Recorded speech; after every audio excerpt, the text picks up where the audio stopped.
Good evening. The time is 5:08. We will go ahead and call to order the special called meeting of the Cobb County Board of Elections and Registration, again at 5:08 p.m. And apologies for my tardiness. I respect everyone's time, but there was an accident on South Atlanta Road. So at this time, I want to invite everyone that's willing and able to rise with me to recite the Pledge of Allegiance. I pledge allegiance to the flag of the United States of America and to the republic for which it stands, one nation, under God, indivisible, with liberty and justice for all. Thank you. Noting that this is a special called meeting, it is this board's standard practice that there will not be public comment.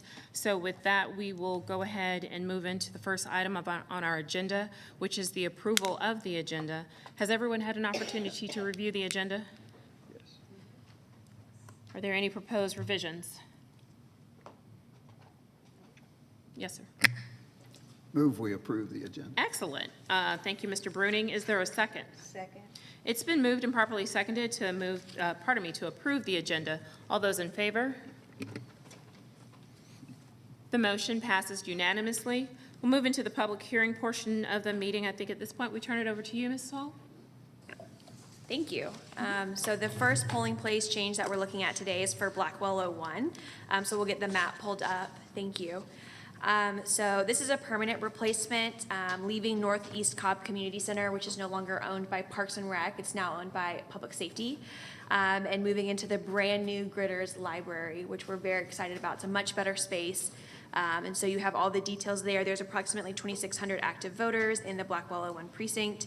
It is located, as you can see on the map, just outside, and it's within the same vicinity as the previous location of Northeast Cobb. It's kind of in that same neighborhood area there. So much easier to get to than having to drive back through the park to get to Northeast Cobb Community Center. Okay. If I could impose upon you, CP, if you will just move it up a little bit. I don't know whether it's visible. It's not visible on our screens. Yeah, there you go. Because it was at the bottom of the sheet. So I didn't want anyone that's viewing to not be able to see the areas that we were referring to, or Ms. Fall was referring to. Okay, thank you. Anything further with regard to that proposed permanent location change?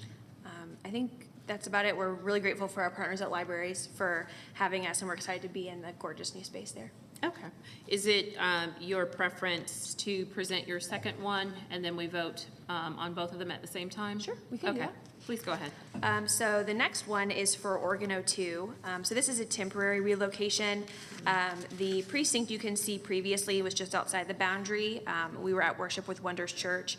That church is moving due to the sale of the building, and the new owners are not interested in serving as a polling place while they're transitioning that space.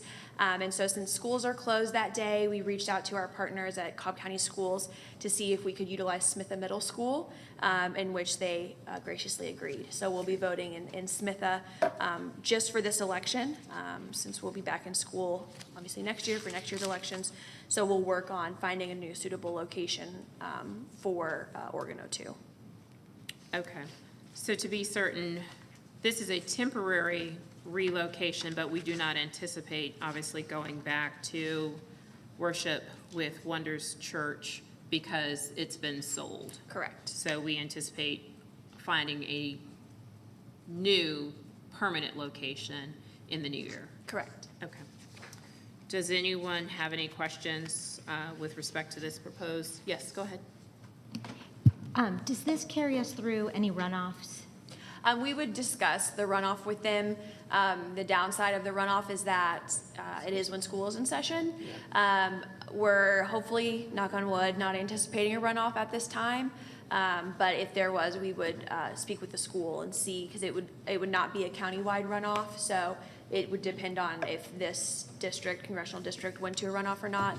And if it did, then we would speak with the schools and see if they'd be willing to have us for one more. But basically, by the time we're looking at next year's special elections, hopeful to have a permanent Oh, location. yes. Okay. Thanks. Is it, I had a question, is it true that there are no federal runoffs? In other words, no federal, or any federal offices? We have the potential to go, we have certified write-ins for congressional districts 6 and 11. Okay. So that would be, those two would be the only races with the potential for a runoff. Could be a runoff. Right. Okay, thanks. Sure. Ms. Fisher? And there are no potentials for House Representatives, State House, or State Senate? I don't believe so, no. Boy, is that lucky. Okay. Are there any additional questions with respect to this proposed temporary polling location change? I would like to ask, because I would be amiss and not consistent, that if this is temporary, I would ask that we look within the boundaries of the precinct for the permanent location. Just putting that out there. Absolutely, that's always our preference as well, so that's where we'll look first. Okay. It looks as though this temporary puts it back in the boundary. Okay. All right, just putting that on the record, as I know it's a concern. Well, I think it needs to be temporary, and I defer to Mrs. Fall and her team to the extent that we've made a concerted effort in getting out of schools. So, but yes, you're correct, it's temporary. So, unless there is anything further, I don't necessarily see a reason to vote on each of these separately. I note that one obviously is permanent and the other one is temporary. So I'll entertain a motion. Yes, sir. Don't you need to call for public comment? I mean, this is a public hearing.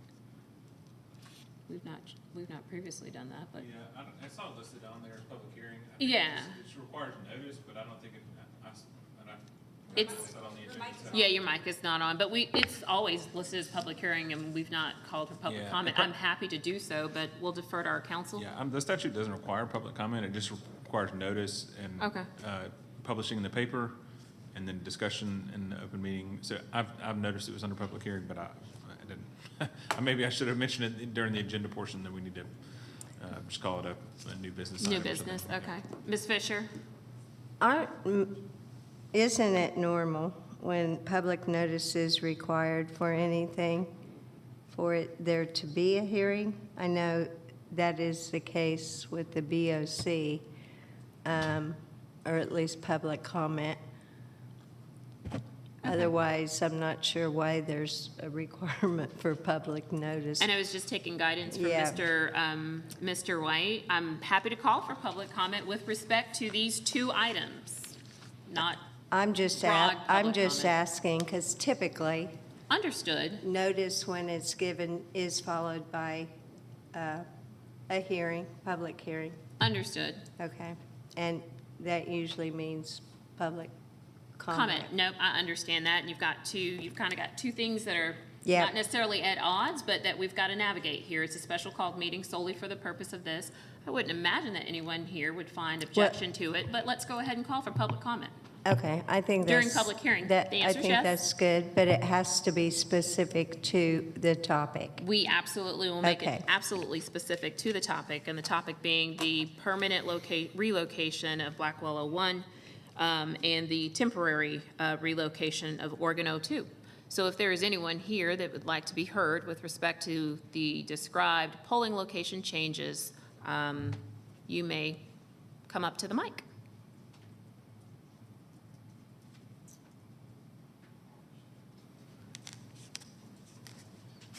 And sir, if obviously you heard our discussion, any public comment that you provide it must be with respect to the proposed polling locations. But go right ahead, if you'll. Absolutely. Because I don't have a list, go right ahead, say your name, sir, and Thank you'll you.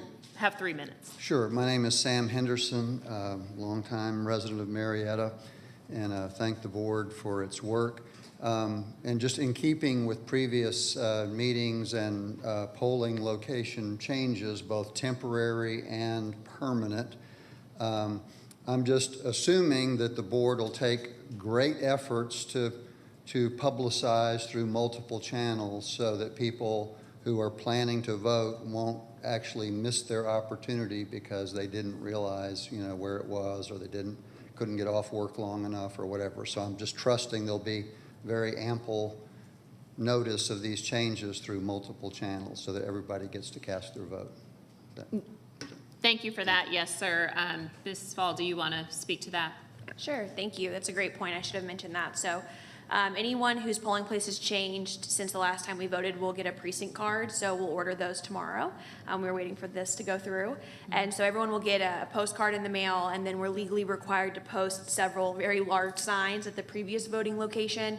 So both at the entrances, we post big corrugated signs, and then we also have to post a very large banner that's held up by stakes at all those previous voting locations, denoting where the new location is. And so we'll have those at the previous voting locations for any polling place that's changed. Okay. And I note that 1 or 2 meetings ago, obviously you've had some changes in the staff whereby there is one member of the team that is responsible solely for communication and outreach. And my recollection is that the elections department has its own social media sites at this time. Is that correct? I believe we're launching them right before early voting starts. Okay. So we have them, they're just not public yet. Okay. Yes. However, they will be public and available well in advance of when the voting will take place at these new locations, so we can leverage that as well. And then obviously our partners in communications to get that out. And then I know that we generally ask to have information placed in the newsletters of the BOC members whose districts or these locations are in their districts. Absolutely. Okay. So it sounds like a relatively comprehensive wraparound plan to get the word out. Yes. Okay, excellent. Are there any other questions or comments, pardon me, from the public? Okay. Thank you for that, Mr. Bruning. Moving on, is there a motion with respect to the proposed relocation of Blackwell 01 and the proposed temporary relocation of Oregon 02? So Yes, sir. moved. And what do you so move? I move the relocation of the Blackwell 01 voting location as well as the Oregon 02 voting location as indicated in the agenda. Okay. Is there a second? Second. It has been moved and properly seconded to approve the proposed relocation of Blackwell 01 and the temporary relocation of Oregon 02 as set forth in the attachments to the agenda. All those in favor? The motion passes unanimously. Thank you. Ms. Fall, we stay with you for new business. So I wanted to bring forward a vote on where we will be accepting absentee by mail ballots at AIP locations. So we always accept absentee by mail ballots at our office and then at, of course, the drop boxes at the AIP sites that have drop boxes within the hours that AIP is open. But as outlined in OCGA 21-2382A, the Board of Elections and Registration can vote to establish additional places of registration for the purposes of receiving absentee ballots. The following AIP locations are proposed for the BOER to establish as additional places of registration for the purpose of receiving absentee ballots. So that'd be Collard Park Community Center, Tim D. Lee Senior Center, West Cobb Regional Library, Ben Robertson Community Center, Fair Oaks Recreation Center, and Ron Anderson Recreation Center. These are our AIP locations without drop boxes. Absentee by mail ballots will only be accepted during AIP hours, and an absentee ballot form must be completed. So that's the next sheet in Exhibit C. This is the new absentee ballot form that the Secretary of State created in compliance with the new SEB rule. And so if anyone goes to any of those locations that's not our office or not where a drop box is located, they must complete this form. Noting if they're dropping off a ballot for a family member, their relationship to that voter, they have to provide ID, they have to give their signature, and then our office will fill in the bottom portion and receive that ballot there. So the manager, the AIP site managers, is the one who accepts these, and so that would be the process if the board so allows. Go ahead, Mr. Bruning. The question, we used to have a drop box at Tim Lee. Do we not this time? No, it's at a different location for this one. Let me pull up where our drop boxes are. Yeah, I'm doing the same thing. I remember going to Tim Lee to drop off ballots So our before. Dropbox is at our main office, we'll have one. And then we're at North Cobb Senior Center, South Cobb Community Center, East Cobb Government Center, Boots Ward Recreation Center, and Smyrna Community Center. So those are our 5 locations. So we're at East Cobb Government Center, and North Cobb Senior Center is kind of the other sides of that Right. location. Okay. Does anyone else have any questions? Go ahead, Ms. Fisher.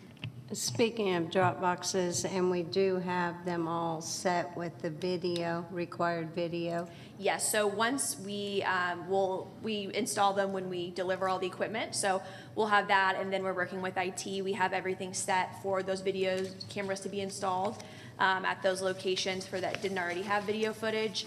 And then, of course, we'll meet the retention requirements set forth in the new SEB rule of 24 months as well. So we're grateful to our partners, especially Smyrna Community Center is not a Cobb County facility, and they're willing to let us have our own security camera footage system in their community center for the purpose of monitoring the drop box as outlined in the new law, or new rule, I should say. Are the video feeds sent back electronically, or are they taped and then you have to get a tape out of the machine? No, it's all digital. So myself and a few other staff members can log in at any time and watch them, and we can also go back and look at any of the recorded footage, and then it's stored on a server with the county for the retention Sure, it'd be period. very riveting video. Yes, it will be. Because it'll be on, when the drop box is closed and locked. So it'll be pretty riveting, I would say. So, what is the process that you have in place if someone brings in the ballots, and if there's multiple ballots? At a location with a drop box or location Without a drop box? So they would Well, have to complete You can this answer form. both, but I was referring to those without a drop box. So the new rule says that at locations that don't have a drop box that are not our office, the person who's delivering the ballots have to complete this form and provide ID. So they'll bring in ballots, the poll worker will get the manager will get the form, check their ID, walk them through the completion of the form, and then the person will sign it, and then the poll manager will fill in the bottom portion and sign it as well. So if they're bringing in multiple ballots, they will have to fill out one for each voter? We're still working through that because it's still one signature, so we're still working through it, and I've been speaking with our council as well as some other election directors to see what they're going to be doing, if we're gonna do one form and bundle it around the ballots with the rubber band, or if we're gonna do one form for every single ballot. Well, considering there's supposed to also be chain of custody, right, on this? Right, we would Okay, mark, so how would you do a chain of custody? This form, if I'm understanding what you put here, would go with the ballot because it doesn't say names of an absentee by mail voter. It says name. So I would assume this would go with the envelope back to elections, correct? Okay. So if I had my druthers, one would have to be filled out per voter for chain of custody purposes. And I would agree with that. It's less about druthers and more about compliance with the form as provided to us by the Secretary of State. It says name of absentee by mail voter, and then it says relationship to voter. So to the extent that if I had a kid, I was bringing my kid's ballot in, and if I had a husband, I was bringing my husband's ballot in, it would seem to be Yes. two forms and not necessarily one. sure, we're happy to do that, that's not a problem. Okay.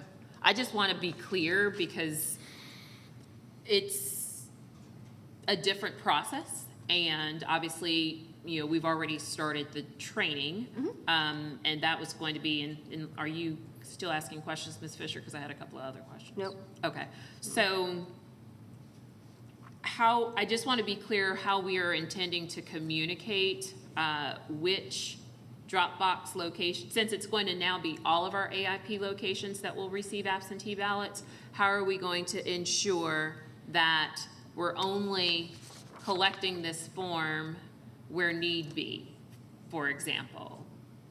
So only those site managers would be provided the form. So we Okay. still have one more AIP site manager meeting, it's next week. Okay. Prior to setup, and so we would just communicate with those directly and make sure that the Dropbox locations know that they do not have to have a form because they're a Dropbox location, and provide them with information that if someone did want to return their ballot, where they could get a form, that these are the locations that the board so approves where they could do that. Okay. And then we would only provide the forms to the sites that actually need them. Right. And it should be relatively easy in as much that the drop boxes are, there and visible, but obviously anyone that is listening to this, they may think, oh my gosh, I need to have a form now, notwithstanding the fact that there's a physical drop box there. So that was the question that I had. Go ahead, Ms. Mockelsbacher. Just sort of on that note, I think we may want to make sure, I don't know how hard this would be, but just in terms of by the Dropbox, that there's signage that says no form required. Right. In that way, anybody who's questioning it, since all these things are sort of in the news, would know there's no form required for the Dropbox. Sure. And that way, nobody gets stopped or asked, harassed, any of those kinds of things at the Dropbox. And then on this particular form, do we have any sway with the Secretary of State to be, so that it was just one form per voter? If somebody comes in with, if I brought mine and my daughter's ballot in, let's say, would I, and we're talking about two forms, is there any way this form has that, like, can we edit this form, or is this like the state's form? This is the form that they provided to us with their guidance on the new rules. So it's my understanding that we're not able to edit it. Okay. And did it come with that instruction of that it's one per? No, it didn't come with instruction in that way. And do you know if the other counties are interpreting it that way? When I last met with Gwinnett, with the director in Gwinnett, and we discussed it, we said that we would circle back once we talked to our teams and came up with a process, and then meet back and make sure that we were on the same page, because we don't want to be doing different things. So since that's the board's desire to have one form per ballot, I'll make sure that that's communicated. Well, it sounds like it might not be the board's desire. Just plain language, reading of this, but it sounds like that might not be the board's desire. So before we move forward with it, it sounds as if, to the extent it's possible, to modify the form, or in the absence of clear instructions that we're not permitted to modify the form, we may be inclined to, I don't want to put words in your mouth, but it sounded like that's where you were going. Yeah, I think it's a bit, I just think it's a bit burdensome to have somebody fill this out for each, if you're bringing 3 ballots in, to fill this out 3 times. It doesn't say that in the rules specifically. I think the form, I agree, is a little bit vague about how this should be done, but that's not my desire wouldn't be to have somebody have to fill this out 3 times. Yeah, I agree that it's burdensome, but to the extent that it refers to a relationship to the voter, I don't know whether it's Right, I agree. The husband structure of the / form. Right. daughter / granddaughter, that type of deal. So, It's not how I would have designed the form. well, there are a lot of things that are going on Well, that if- aren't how I would design them, but this is where we are. If they find it too burdensome, there are locations with drop boxes in each of the different region, and then there's a mailbox usually somewhere close to the residence. So the chain of custody, when you're opening this up with a ballot being delivered at a precinct who's already pretty busy, I think it for chain of custody purposes, I think it's very important. Since we've heard from 3 of the 5 of us, Mr. Bruning, do you have anything you'd like to say with respect to that, or for that matter, you, Ms. Ackroyd? I'm just really glad that because I'm taking my wife's to a Dropbox, I don't have to fill the form out. But, Well, there you but go. it only makes sense to me to have one form per voter, because you need to attach it to the envelope, keep track of it. If I can't imagine that the state elections board intended to be able to do multiple voters on one piece of paper, and so I think that would actually lead to more trouble, more headaches than it would solve. So I would be in favor of having one form per voter. I agree with Steve and Debbie and Tori about the relationship to voter line is really the reason it would be hard to do one form for multiple.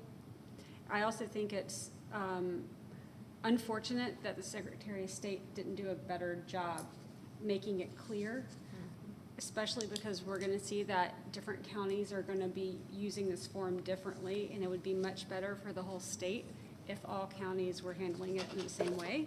But I realize we have no control over that. So I don't know, Tate, if we can provide feedback to the Secretary of State and say it would be beneficial for all counties if they could publish guidance for everyone to use so we can be consistent across the state. Yeah, I'd be happy to do that, no problem. Excellent. Great point. All right, so it seems as though you have the guidance needed with respect to how we will use this form, but I believe there is a vote that is required of this board. So is there a motion with respect to the establishment of additional places of registration for the purposes of receiving absentee ballots as permitted under OCGA 212382 subsection A? I move that we approve the 6 locations included in Exhibit C as drop-off locations for absentee ballots. Thank you, Mr. Bruning. Is there a second?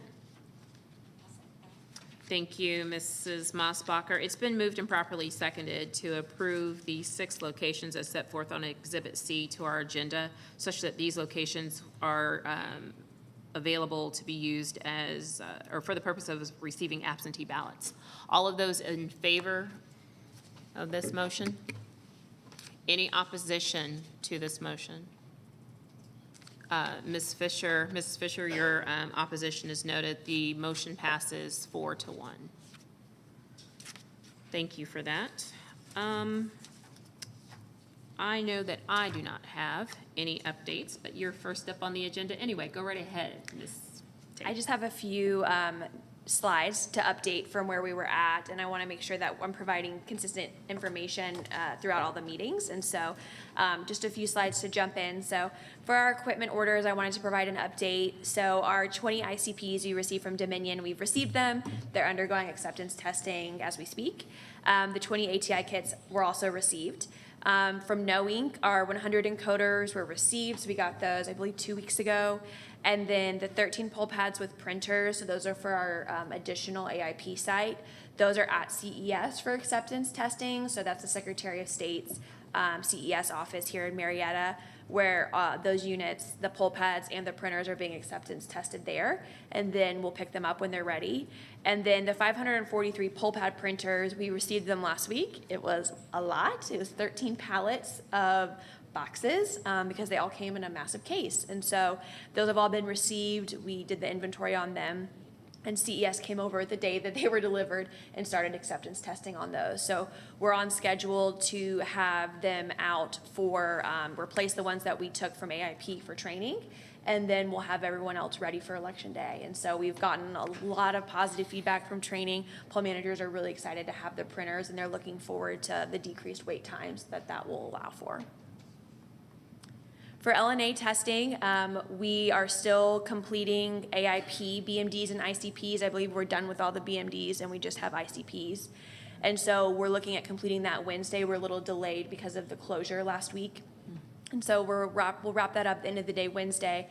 Because of that, our Election Day LNA testing was supposed to begin tomorrow morning. It'll now begin Thursday morning to allow for that delay due to the closure. So we'll still be at 30 Key Drive through the end of the day Wednesday through 4:30, and then we'll pick up at 9 a.m. in the main warehouse at our office on Thursday. And then today we completed our ICC scanners for ABM. So we had that. We had a great group of observers this morning with lots of great questions. So they kept me really busy. It was great. I also wanted to provide updated voter registration and list maintenance activities. So right before the meeting, I pulled these numbers. So we have 3,720 DDS records to key. As y'all remember, when I started providing you the numbers, it was like 19,000. So the team is working through that, working on Saturdays because the phones aren't ringing, so they can get a lot more done on Saturdays. And we'll work on Sunday too as well to get through everything by the deadline. Our online voter registration, we're at 4,173, and then we still have just over 2,000 MVP updates to key. So those will be last because they're the easiest. And then, of course, voter registration deadline is October 7th, so make sure you get that, any updates or new registrations in by the deadline. Absentee by mail applications, as of this afternoon, we received 23,622 absentee by mail applications. 1,476 of those are in further review. 13,288 had been accepted. 1,472 are UOCAVAs. Those are all have already gone out the door. And then 4,070 are rollovers. And so the UOCAVA ballot mail out was September 21st, and we'll continue to mail those out as we get more FBCAs. And then the regular ballot mail-out date is also October 7th, the same day as the voter registration deadline. So that's when we'll get regular ballots out the door. So getting lots of questions about those, and people are ready for their ballots.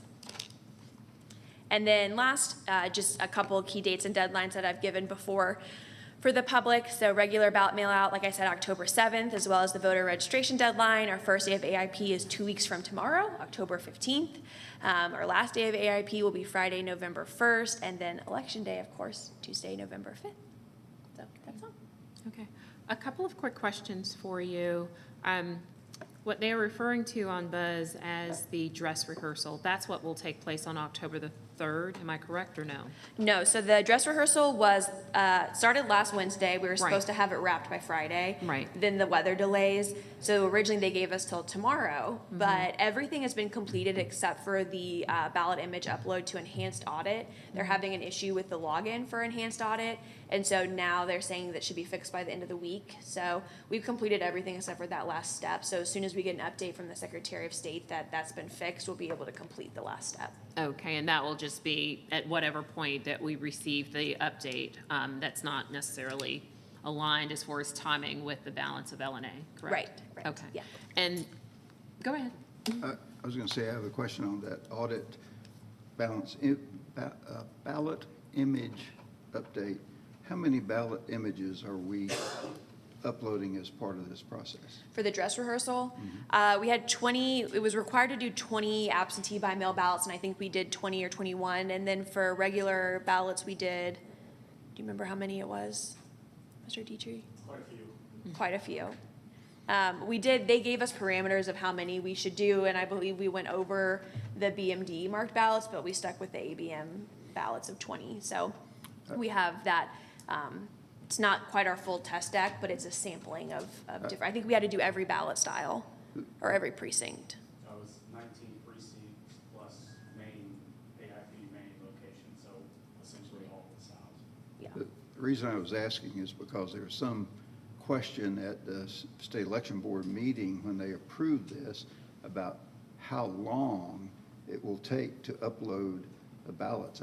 I remember 2 or 3 years ago, we were discussing it about with different folks, and it was hours to upload all of the Cobb County ballot images. So that's the reason I was asking. How many are we testing, and how long will it take to get those images uploaded? Sure. So this is something we had discussed internally as well, and I actually reached out to the previous person who had worked in 2022 doing the ballot images for us to see how long she recalled that took. And when we had those scanners that were at their max of 8,000 ballots, she said that ballot image upload could take anywhere from 6 to 12 hours to complete. And for 8,000. One scanner? Yeah, if they were at their capacity of 8,000, and so But that's that how rule long is the that ballot still, images. that rule is pending. That rule didn't pass yet. Okay, but Just so you know, The but that's enhanced not. audit did. The enhanced audit is a new law. Okay, right, but in terms of the scanned, that they have to be done quickly. Oh, yes, so I think we're talking about two different rules here. Okay. So this is the rule for, I think the one you're referring to is the one about open records requests. We have to provide ballot images and CVRs within 24 hours. This is the new enhanced audit, which is the ballot image audit that's required under a new law that was passed by the legislature. And so they do that by uploading ballot images. So now we have to upload ballot images to 2 places after Election Day. The ballot image repository, which is available for the public to go in and download through MVP, and then there's the enhanced audit through enhanced voting. And so that's where it uses the OCR, the optical character recognition, to match the results to the ballot images. And so We don't download ballot images when we do results on election night because we wouldn't be able to meet the 11:59 PM deadline if we did that. So we go back the next day, and that's when we download all the ballot images, is the next day. And so the earliest we'd be able to do an upload would be the following evening or possibly even Thursday morning, depending on how long some of those ballot image downloads take. Well, I was just worried because whichever rule came out that images had to be uploaded in 72 hours, 3 days. And at least based on what we saw a couple of years ago, it's just physically impossible to do for Cobb County. And now, maybe it's different images and it's quicker now. I don't know, but I know that was a big effort back then. So knowing how long it takes is. I'll look at them and see which ones have time requirements that have actually passed versus the proposed, and I'll circle back with the board and let y'all know kind of where we're at, because there are lots of ballot image Yeah, I rules and understand. laws now, so. Right. Ms. Fisher?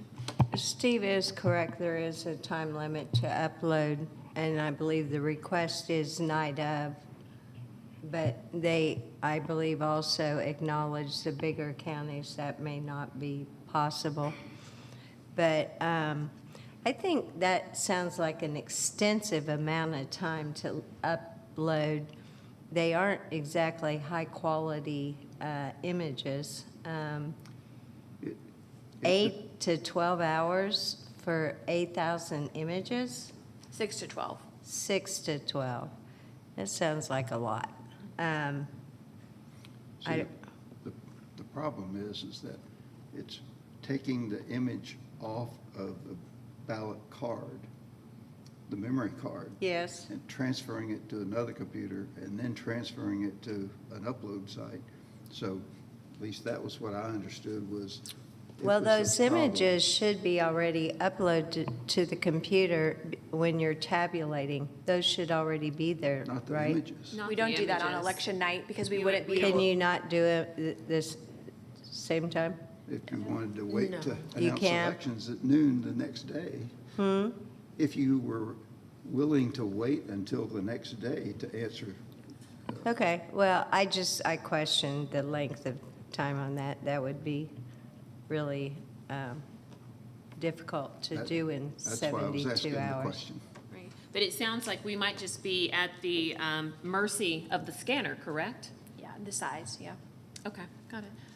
Did anyone else have any additional questions? I have just a couple of more quick items. I do have a couple of questions. On the new BMDs and the new scanners, have those gone through LNA?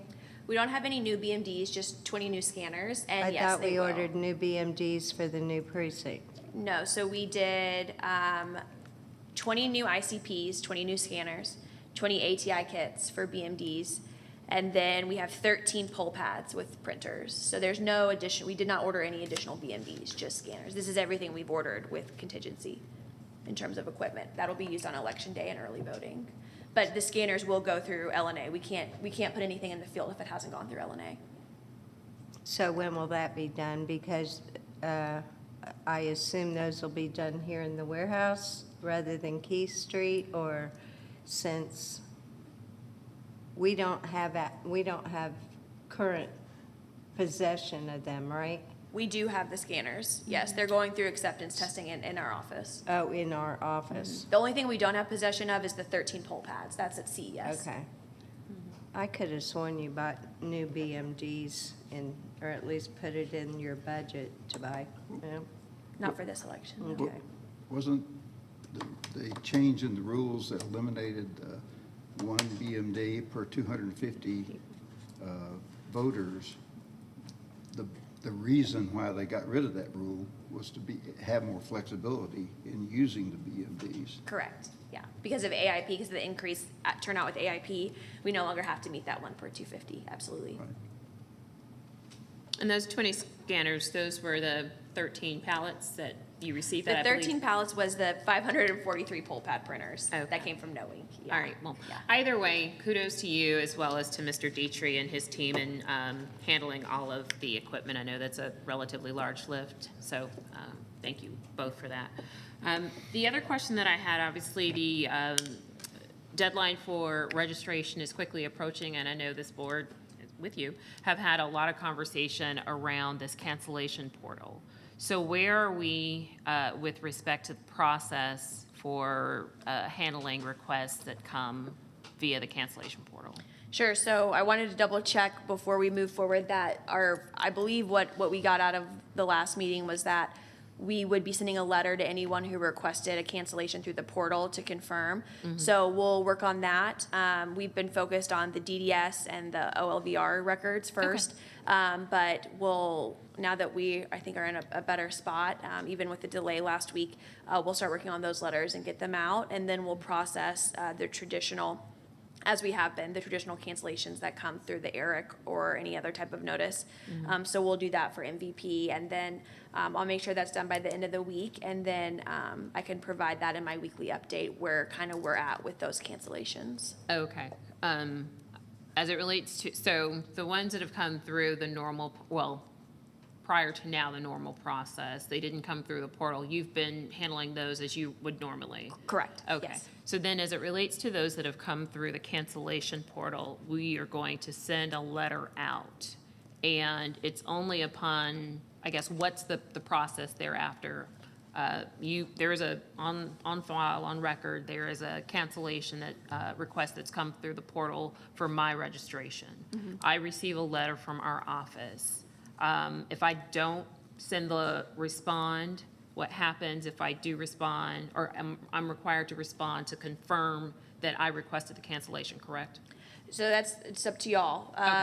The guidance we've been given by the Secretary of State is to process those cancellations. So if we want to deviate from that guidance, it'd really be up to y'all in terms of how you want us to proceed with that. Yeah, it's not so much a matter of deviating from the guidance as it is the concern that I believe that the majority of us have raised with respect to the ability for me to go and cancel my ex-husband's registration because of the limited amount of information that one has to provide for such a permanent thing. I mean, that once that person has been removed, come October 8th, if it's determined that they should not have been removed, they don't have the opportunity to vote in this election.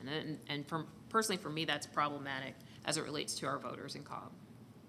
Understood. I think that any type of process, I would defer to how you as a board want to see that done through the letter and then the what next. If we want to allow an email confirmation, or if we still want that wet signature where they have to mail it back like they would for an ERIC notice, it's up to your discretion. If you want me to get with the registration team and come up with a proposal and get that to y'all, I'm happy to do that. Just whatever you would prefer. Sure. Does anyone else have anything further? I mean, we've posed the topic a couple of times, and I just want to be certain that we're giving you the guidance because obviously the deadline for registration is a week from tomorrow. Ms. Fisher? Can you send us a copy of this letter so we can look over it and add input? Because my understanding, you have to have a driver's license number and the last four of your social to be able to remove yourself from the portal.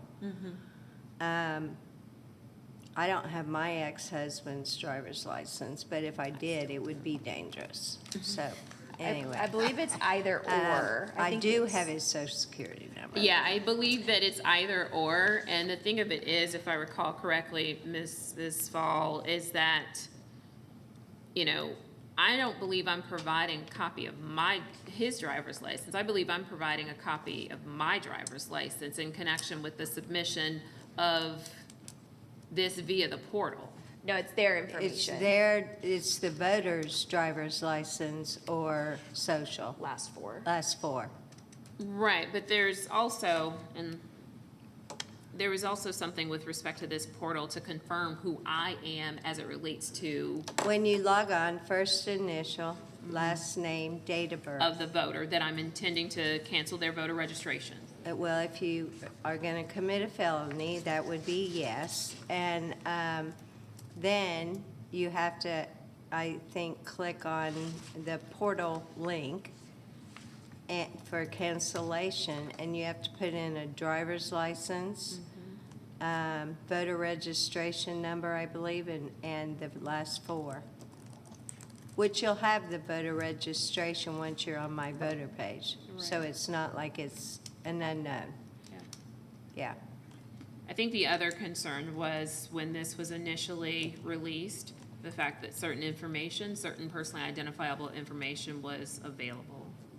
Well, they say they got it fixed, but they also say they have Jarvis fixed, so they say. There lies my concern. They say it's fixed. And I'm sorry, I think that was with respect to a deceased voter, where you were, do you have a valid so with respect to a deceased voter, do you have a yeah. valid driver's I knew there was something where I had to Yeah, if confirm you my were- information, not that of the individual whose registration was Who's being no longer canceled. able to provide Right, it. exactly. Yeah, Okay, right. no worries.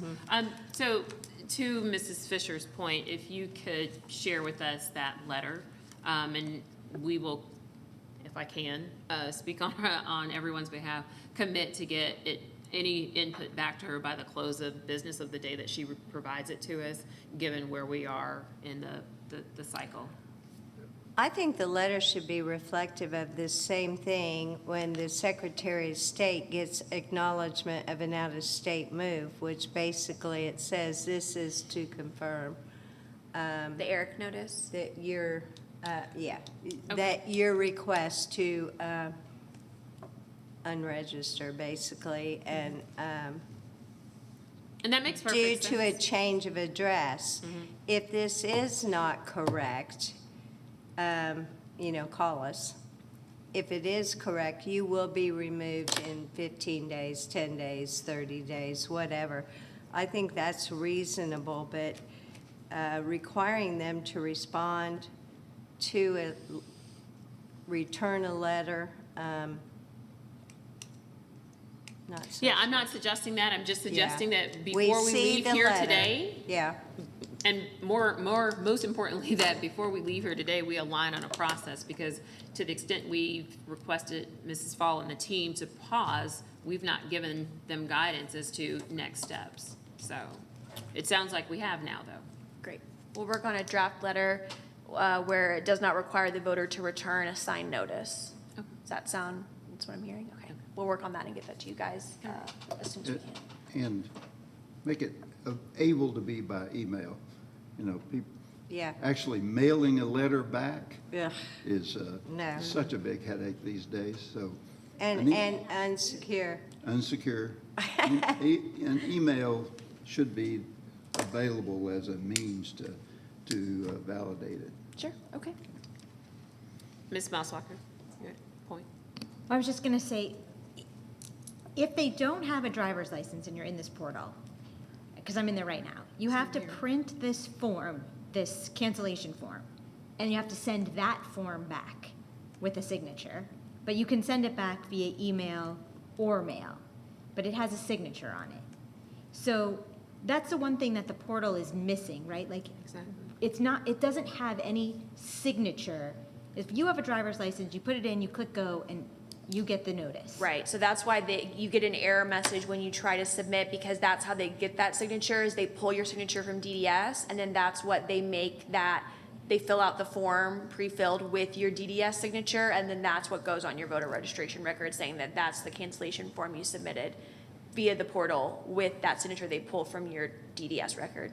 So that's how they. So that's they get the basically, signature. that is really the only way that somebody can actually be canceled without submitting that form, if using this portal, is if they have a valid driver's license. That's my understanding, yes.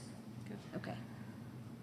I just trying to clarify that for my brain in terms of understanding what that process looks like, because we're interpreting that driver's license as their signature.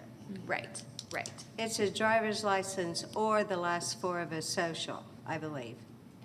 Nope, it's both. It's both. I'm in here right now. Well, That's why I was looking I at had it. said that earlier, and Tori said, no, it's either or. I said I thought it so- was. Well, that's why I just I wanted to, don't- that's why I was like, all right, well, let me just validate, So because we're if you talking have process. somebody, yeah, I mean, I would, yeah. I don't have an answer on the process. I'm just thinking about this as I'm looking through it, as in terms of how we would communicate, to Debbie's point, what the letter needs to say if we're sending something so that we don't add confusion and that we get back the answer we're looking for, which I think is mostly a signature. I think they should only have to respond if they didn't do it. It's kind of like Right. when Right. And I don't we believe it's noticed that both. you logged on to blah, blah, blah, which you haven't logged on in 15 years. If it wasn't you, contact security, Right. that kind of thing. Yeah, and why I said I didn't think it was both, I'm in here now. Yeah. We're not gonna inadvertently delete my own registration, but it says, do you have a valid driver's license? I put no, then it asks for the last four of my social security number. So right. to me, that's an either or. Right, that if you hit no, it asks for your social. If you hit yes, it asks for, so you're right. So I it think I is must one or, have done that same thing. And when that's I was in consistent with what you need to register, Right. either or, so it's almost like you need the same information to cancel. To cancel. so it's either, but if you click the no, it makes you send the form in. Right, the ERIC form. And Which that's is when all- you'd actually get a signature. Then you would actually get a signature. And that's also consistent with registration, because you can only register online if you have a Georgia license number, and if you don't, you have to use a paper form. Okay. So I think we have provided, you feel comfortable with the guidance that we've provided you? Yes. yes, Okay, I'll and work thank on you the for your draft letter. patience. I know that you've been waiting for it, and that's why I didn't want us to move from this part of the meeting without having addressed this. Does anyone have anything else for Mrs. Fall? Okay. Thank you. I think that that is it with respect to the election office reports and updates. Again, as I noted, I don't have, well, the one thing I had was that conversation associated with the portal, and we've provided that. I do note that board member comments are next, but I believe if the board is willing, would like to amend the agenda to take up executive session first, prior to board member comments.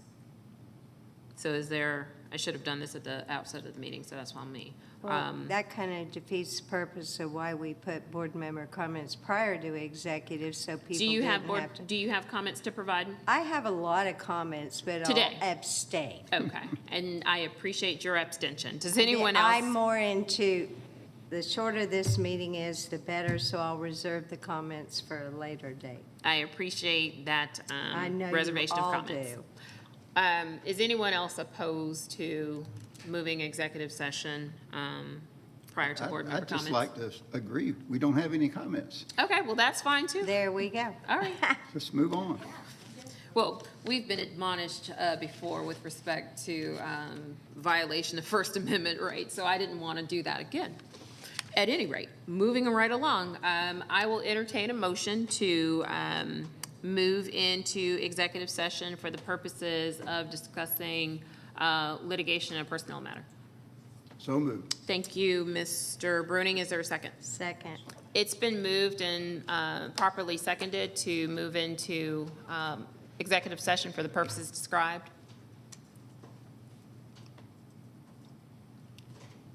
Mr. Bruning, Ms. Fisher? Oh, you mean we have to vote? Yes, absolutely. The motion passes unanimously. So for those of you that are here with us, we will now move into executive session. Per usual, we will try to be as expeditious as possible and then come back and undertake any business as may be necessary at the conclusion of executive session.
there a motion? Move we come out of executive session. I second. It's been moved and properly seconded to exit executive session. All those in favor? I note for the record that Ms. Debbie Fisher had to leave, so I think there was also a request that we set the time. oh, at 7:51. Thank you. So the motion passes. We're out of executive session as of 7:51. I move that we amend the agenda to add an agenda item. Is there a second? I'll second. Thank you, Ms. Affred. It's been moved and properly seconded to add an agenda item. All those in favor? Again, noting that Board Member Fisher is not present. The agenda item that will be added is a motion to authorize council to file an action on behalf of the board. Mr. White, I'm just going to go ahead and read the motion at this time. Okay. I move that the board authorize council to file an action on behalf of the board to participate in legal proceedings filed either by it or other county election officials seeking clarification from a court of competent jurisdiction, seeking an order to guide and protect the board from uncertainty and insecurity with respect to the state election board rules adopted on August the 6th and September the 20th, and their potential conflict with this board's duties under the Georgia Election Code as the Cobb County Election Superintendent. Can I clarify? Yes. I want to make sure, so y'all moved to add an agenda item. When you add an agenda item, you need to sort of identify that item. So I'm going to treat that I think we should treat the previous motion as a motion to suspend the rules in order to add an agenda item. So this is a lot of steps. So you've done that. So I think what you are trying to do is add that motion as the agenda item. That is the motion to Okay. be added to the agenda. Okay, yeah, so that, you've now moved to add that motion to the agenda. So we need to vote on that. Second. Second. Second, it's been moved and properly seconded to add the previously stated agenda item to the agenda. All those in favor? The motion passes with a vote of 4, noting Ms. Fisher's absence. And now you can restate the motion and ask for a second and discussion. Okay.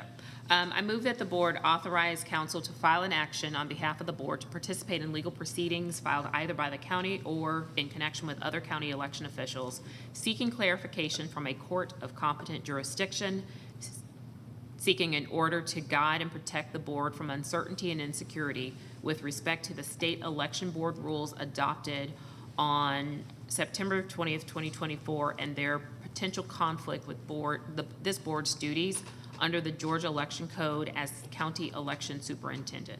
This motion would also include the authorization of the board's legal counsel to engage with outside counsel for legal services and representation of the board with regard to that litigation, with authority to compensate outside counsel at a reasonably hourly rate up to and not exceeding $250 per hour, and the total amount of work done at the trial court level not to exceed $45,000. Weren't there 2 dates? August the 6th and September the 20th. Okay. Is there a second? I'll second. Okay. It's been moved and properly seconded to approve the motion as previously stated. All those in favor? The motion passes with a vote of 4 members, again noting Ms. Fisher's absence. Okay. Is there anything further? Okay. If there's nothing further, we will adjourn the meeting at 7:55 p.m.